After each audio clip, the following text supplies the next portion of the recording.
महेश्वरी, तुम तो ज्ञानमयी हो। संसार की प्रत्येक घटना में तुम स्वयं घटित हो रही हो। फिर तुम्हारे करुणामयी नयनों में संसार की मिथ्या व्यवहार पर ये आंसू क्यों छलक रहे हैं? स्वामी, आप मेरी आत्मा हो, और जब आत्मा पर घातक वार होगा, उसकी पीड़ा से नैनों से आंसू छलकना स्वाभाविक है। आप मेरे पिताश्री को क्षमा कर दीजिए। हाँ स्वामी, जमाई तो पूज्य होता है। आप कृपा इनसे क्षमा मांग लीजिए। महादेव तो दया के सागर हैं। ये अवश्य आपको क्षमा कर देंगे स्वामी। तो तुम जी भरकर पूजा करो, हम कहाँ रोक रहे हैं। किंतु आज एक निर्णय हो जाए। निर्णय? कैसा निर्णय चाहते हैं आप स्वामी? असिकने, तुम्हारा जमाई मोह हमारे लिए एक पीड़ादायक असाध्य रोग बन गया है। अभी और इसी क्षण इनकी शल क्रिया हो जाए तो हमारी मानसिक यातना का अंत हो जाएगा।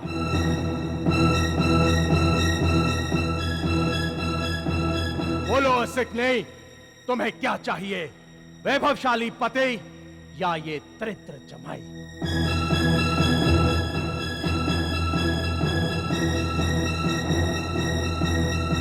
यदि जमाई चाहिए तो इस भवन के द्वार खुले हैं। हमें त्याग कर चली जाओ अपने जमाई राजा के साथ। हमारी पीड़ा का सदा सर्वदा के लिए सुखद अंत हो जाएगा। हम तुम्हें सभी सामाजिक बंधनों से मुक्त करते हैं।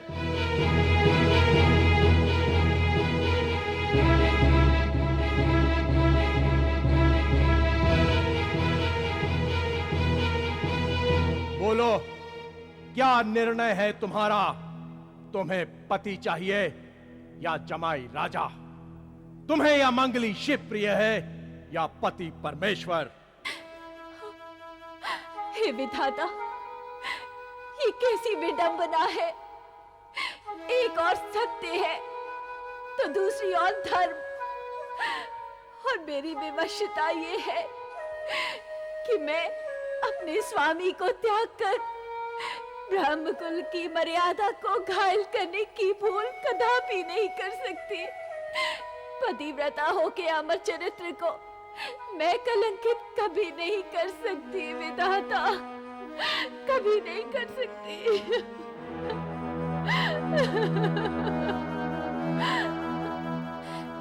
मैं जीवित रहूं न रहूं, परंतु नारी का पति धर्म सदा जीवित रहे, यही मेरा निर्णय है। मुझे क्षमा करना महादेव, मुझे क्षमा करना पुत्री, क्षमा करना। चलो कल्याणी, अब हम अशांति से शांति की ओर चलें, सुखद अंत की ओर बढ़ें। हाँ स्वामी, कृपया शीघ्र चलिए, यहाँ मेरा मन घबरा रहा है। सभी प्रियजनों,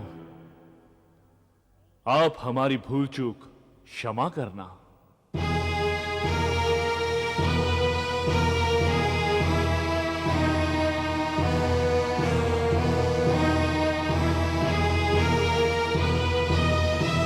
ठहरो सती!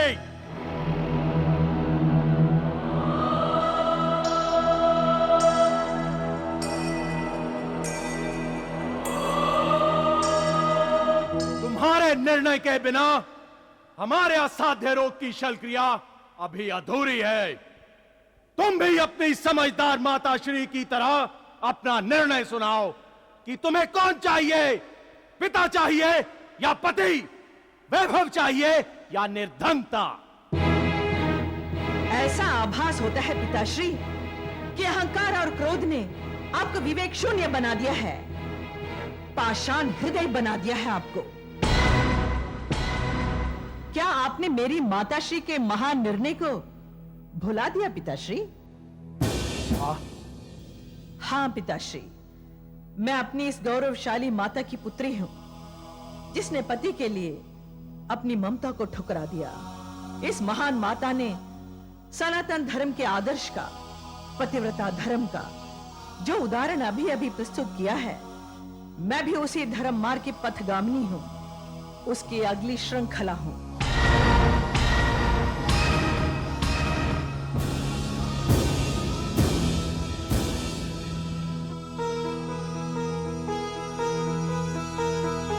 पिताश्री, जब मां ने नारी धर्म नहीं त्यागा तो उन्हीं की कोख से जन्मी ये पुत्री ब्रह्मकुल को कैसे कलंकित कर सकती है?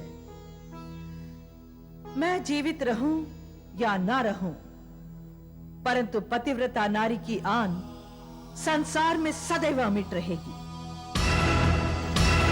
यही एक सनातन नारी का निर्णय है, आपकी पुत्री सती का निर्णय है पिताश्री, आपकी पुत्री सती का।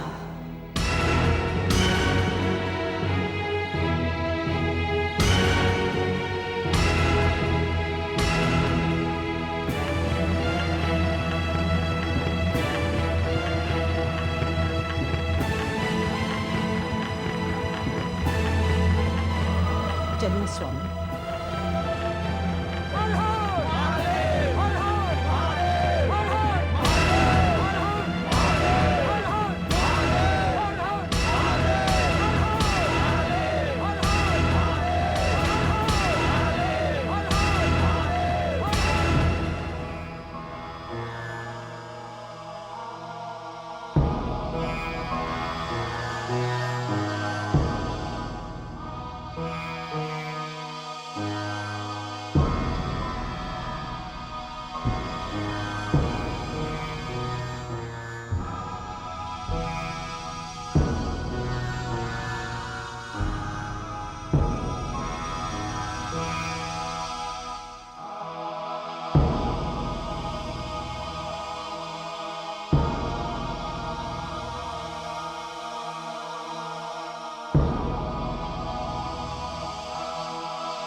कल्याणी, क्या बात है कल्याणी? आज आप इतनी बेचैन क्यों हैं?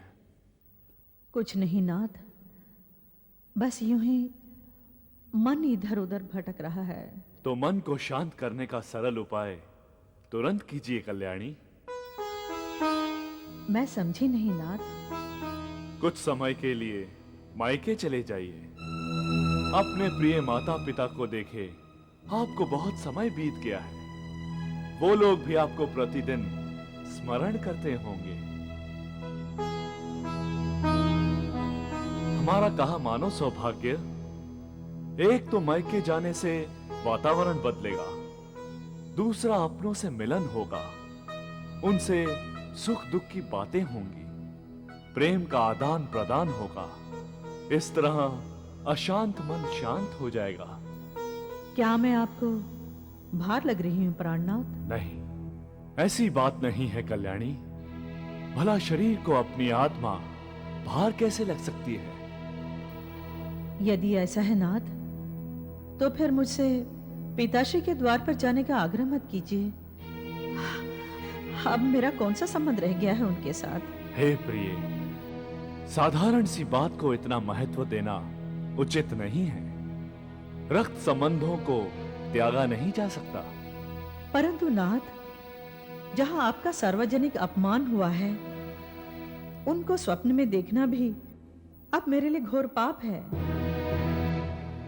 तुम्हारे पिताश्री ने हमारा कोई अपमान नहीं किया है। दक्षराज हमारे आदरणीय ससुर हैं, स्मरण रहे। उन्होंने हमें अभिशाप नहीं, आशीर्वाद दिया है। आप मुझे बहलाने का प्रयास। हम आपको बहलाने का कोई प्रयास नहीं कर रहे प्रिय।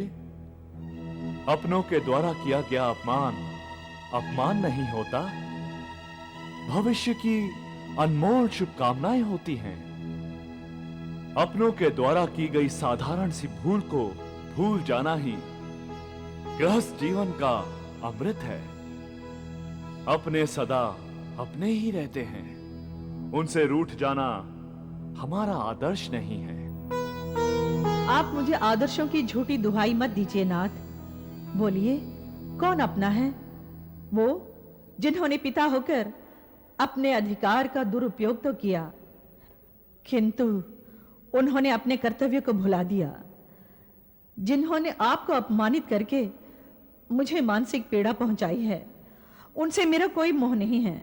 आप एक नन्ही सी बालिका के समान हमसे हट ना करें सौभाग्य। हमें आपके परिवारजनों से हार्दिक प्रेम है। मैं ऐसे झूठे प्रेम की अभिलाषी नहीं हूं नाथ। प्राणेश्वरी, आप हमारी भावनाओं को समझने का एक बार प्रयास तो कीजिए। हे प्राणेश्वर, मैं आपकी अर्धांगिनी होने के नाते आपकी सौगंध खाकर आपको वचन देती हूँ कि भविष्य में जब भी मेरे पिता किसी असाध्य रोग से पीड़ित होंगे तो मैं बिन बुलाए उनके उपचार के लिए पहुंच जाऊंगी और समय आने पर अपने इस मानवीय शरीर के निर्माता का ऋण भी चुकाऊंगी।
Yeah.